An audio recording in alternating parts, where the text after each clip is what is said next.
Hi all Wednesday morning routine தான் பார்த்துக்கிட்டு இருக்கீங்க. எனக்கு வந்துட்டு வெல் பிளான் டே. இன்னைக்கு என்ன செய்யணும் அப்படிங்கிறத முந்தின நாளே பிளான் பண்ணி வச்சு அரைக்க வேண்டியதெல்லாம் மறைச்சு ரெடி பண்ணி வச்சுட்டேன். என்னோட குக்கிங் ரொட்டீன் என்னன்னா, இப்போ ஒரு நாள் வந்துட்டு குழம்பு பொரியல் அந்த மாதிரி பண்ணுறேன் அப்படின்னா நெக்ஸ்ட் டே வந்துட்டு வெரைட்டி ரைஸ் அந்த மாதிரி கொடுத்து விடுவேன். ஏன்னா ஒரே மாதிரியே கொடுத்து விட்டோம்னா போர் அடிக்கும் அப்படிங்கிறதுனால இந்த ரொட்டீன் இப்படியே போகுமானா இல்லை, சில நாள் பழைய குழம்பு ஊற்றி கட்டி விடுவேன், சில நாள் சமைக்க பிடிக்காம தெரியும், சில நாள் லேட்டாக எழுந்திருப்பேன். அதனால என்ன தோணுதோ அப்போதைக்கு அப்படி தான் பண்ணி விடுவேன். நம்ம வந்துட்டு ஏதாவது புதுசாக பண்ணுறோம் அப்படின்னா வந்துட்டு நம்மளை சுற்றி உள்ளவங்க அப்படி கேலி பண்ணுவாங்க. ஃபர்ஸ்ட் இதெல்லாம் நம்ம பண்ணவே வேணாண்டா அப்படின்னு யோசிக்கிற அளவுக்கு அப்படி ஒரு கேலியாக இருக்கும். கிண்டல் பண்றதும் அதுல குத்தம் குறை சொல்றதும் இந்த மாதிரியே இருந்து அப்புறம் திடீர்னு வருவாங்க, நீ பண்றது நல்லா இருக்கு அப்படிம்பாங்க. அதுக்கப்புறம் வந்துட்டு எனக்கும் சொல்றியா அப்படின்னு கேட்பாங்க.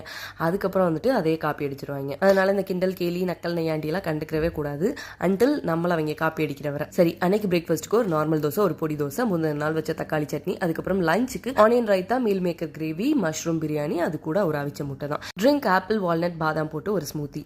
ஸோ இந்த மாதிரி வீடியோஸ்க்கு நம்ம பேஜ் ஃபாலோ அண்ட் சப்ஸ்கிரைப் பண்ணிக்கோங்க. இதோட கடைசி நாளைக்கு பார்க்கலாம். டடா.